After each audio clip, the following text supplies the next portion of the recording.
Saya baca cepat ya, cuman gak usah ditulis, cepat aja. Dari belum lahir sampai meninggal, semua ada di sini.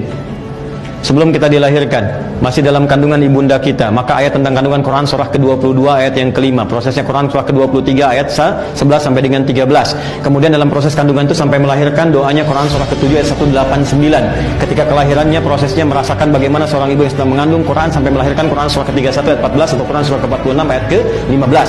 Dia terlahir, apa yang harus diberikan oleh ibu pertama kali, berapa lama durasi ASI diberikan, apa yang harus dilakukan oleh ayah ketika terlahir, Quran surah ke-2 ayat 233. Kemudian ketika mulai terlahir, dari usia 2 tahun setelah diberikan ASI 2 tahun itu, ke pendidikan awalnya sampai dia balik, apa yang diberikan? Quran surah ke-31 ayat ke-13 sampai dengan ayat 19.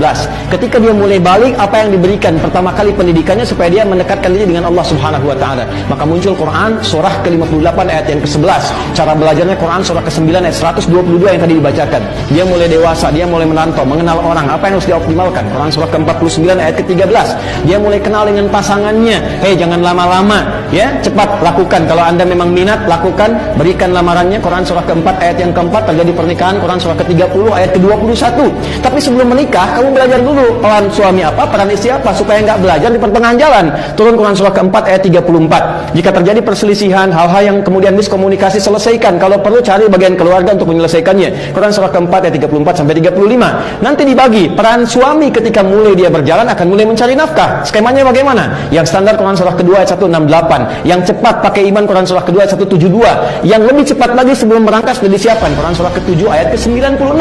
Kadang-kadang anda yang dalam bekerja, beraktivitas, punya penemuan, tidak mudah, akan menghadapi berbagai tantangan. Rincikan tantangannya Quran surah ke-2 ayat 214, solusinya Quran surah ke-3 ayat 142, rinciannya Quran surah ke-2 ayat 155 sampai 157. Nah, tantangan itu kadang ada yang ingin menyingkirkan anda, menyungkurkan anda di karir, di kedudukan, di bisnis, maka Allah turunkan amalan untuk menjaga anda. Quran surah ke-17 ayat 79 sampai dengan ayat ke-81.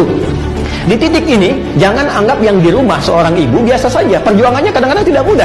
Merawat anak, kadang dia berkata, apa yang harus dilakukan? Turun Quran surah ke-17 ayat 23 sampai dengan ayat 27. Anda berkembang luas sampai karirnya bagus, usia 40 tahun sudah dapat sesuatu, apa yang harus dilakukan? Syukuri nikmatnya, bagi dengan orang tua. Turunlah Quran surah ke-46 ayat ke-15. Dari situ kemudian apa yang harus Anda kerjakan? Lihat saudara-saudara Anda. Mungkin Anda matang, tapi Anda punya kakak, punya ibu, punya paman, anak, adik, butuh perhatian. Maka keluarkan skema infak. Quran surah ke-2 ayat 215. Anda naik lagi hartanya sampai cukup nisabnya untuk berbagi di luar keluarga anda sehingga keluar zakat, maka keluarlah Quran surah ke-9 ayat ke-103. Kemudian dikeluarkan ke 8 golongan Quran surah ke-9 atau ayat ke berapa? Ayat ke-60. Kemudian dari situ anda berkembang kembali, semakin tua, semakin sepuh, semakin lupa, bahkan muncul masa pikirnya Quran surah ke-22 di ayat yang kelima. Dari situ jangan dikira anda akan abadi selamanya, tidak. Boleh jadi anda akan mendekati sifat-sifat dekat kematian, belajar tentang kematian. Perlulah Quran surah ke-3 ayat 185. Kalau anda ingin nyaman wafat, persiapkan diri menuju husnul khatimah. Quran surah ke-89 ayat 27 sampai dengan ayat ke-30. Kemana setelah anda meninggal? Pelajari supaya siap-siap. Jangan dunianya nyaman, setelah meninggal gak dapatkan kenyamanan. Maka turunlah Quran surah yang kedua ayat 153 sampai 154. Rinciannya di Quran surah ketiga ayat 169 sampai dengan 172. Maka di situ ditunjukkan bagaimana kenikmatan di alam kubur. Setelah itu kemana? Setelah itu anda akan kembali, terjadilah kiamat, turunlah kemudian satu surah ke-75. Setelah itu anda akan dihisab, anda akan menentukan mana yang ke surga, mana yang ke neraka. Dari mana surga? Pelajari sebelum masuk ke situ. Surga yang mana? Persiapkan. Wal tanzur nafsum ma qaddamat lighad, sampai ke akhirat, sampai masuk surga. Quran surah ke-59 ayat ke-18.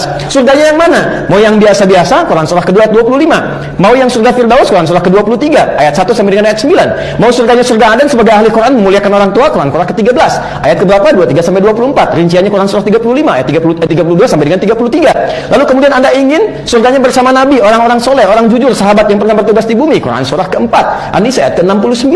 Jangan coba-coba mampir ke neraka. Allah ingatkan, neraka-nerakanya yang paling ringan, yang paling standar, cabut ubun-ubunnya, celupkan kayak teh celup, celup angkat, celup angkat, celup angkat, sekali celup hancur dengan kulitnya, dinaikkan, tumbuh lagi untuk merasakan bagaimana pedihnya azab. Quran surah ke-4 ayat 56. Yang paling dahsyat neraka jahanam. Jahanam itu ada yang bahkan sampai keraknya, kecium aja udah panas, apalagi sampai ke dalamnya. Maka yang masuk ke situ hati-hati, ada dua golongan, orang-orang kafir dan orang-orang munafik. Turunlah Quran surah ke-4 ayat 140, paling kiri sebelah bawah. Tapi ada kesempatan untuk bertobat untuk kembali. Quran surah ke-4 ayat 143-nya. Sampai di tengah-tengahnya bagaimana kalau 50-50. 50% soleh, 50% salah. Tempatkan di tengah-tengah, bukit yang tinggi, kelihatan surga, pengen cepat ke surga, gak mau dengar berisik di neraka. Susah dia berpaling sehingga dia berharap rahmat Allah. Tempat tinggi yang bisa melihat semua disebut dengan A'raf. Maka turunlah surah ke-7 surah Al-A'raf ayat 45 sampai 47. Mana yang gak ada di Quran?